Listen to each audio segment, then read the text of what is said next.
School থেকে এসে lunch করতে বসেছি, ব্যাস বৃষ্টি শুরু। অবশ্য আজকের ওয়েদারটা সকাল থেকে খুবই খারাপ।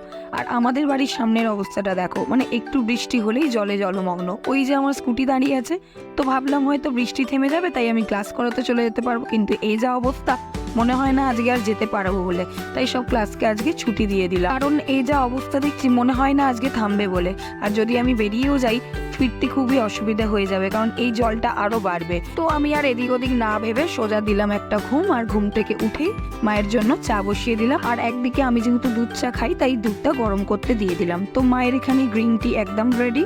তো মা একদম সন্ধ্যে দিয়ে খাবে গ্রিন টি, আর আমি খাবো দুধ চা। তো এইরকম মায়ের সাথে বসে চা খাওয়াটা অবশ্য খুব কমই হয়, ওই সপ্তাহে একদিন কি দুদিন, মানে যেদিন আমি বাড়ি থাকি এইরকম। তো বিকালের দিকে চাটা আমার খাওয়া হয় না, বাড়িতে থাকলেই হয়। তো এখানে দেখো আমি চাটা বসিয়ে দিয়েছি আমার। তো বাড়িতে থাকলে আমি চাটা বানাই, যতটুকু হেল্প হয়, কারণ সকাল থেকে মায়ের যা খাটাখাটুনি হয়।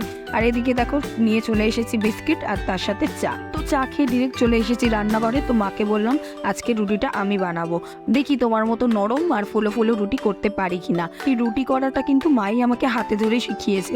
তো এই রুটি ফোলা দেখছো, তো মায়ের বক্তব্য প্রত্যেকটা রুটি যেন ফোলে আর নরম হয়। কিন্তু এই আমার হাতে রুটি একটা করে ফুলছে, একটা করে ফুলছে না, কিন্তু মায়ের গুলো কিন্তু প্রত্যেকটা ফোলে আর নরম হয়। তো আমি ভাবি কি করে হয়। আজকে কিন্তু রুটি করা আর বেলার দায়িত্ব আমারই ছিল।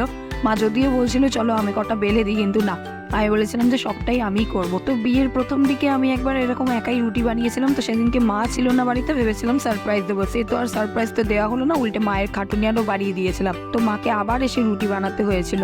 আর এইদিকে দেখো বৃষ্টি তো অজরে ঝরেই চলেছে। ভাগ্যিস আমি ক্লাসটা ছুটি দিয়েছিলাম, নাহলে আজকে আমার ফেরা খুব মুশকিল হয়ে যেত। আর এইদিকে আমি চিন্তা করছি যে আমি সকালে স্কুল কি করে যাব, কারণ এইরকম কন্টিনিউ যদি বৃষ্টি পড়তে থাকে আরো জল জমবে, আর আমি গাড়ি বের করতে পারবো না। এইরকম জল জমা দেখি ছোটবেলার কথা মনে পড়ে গেল।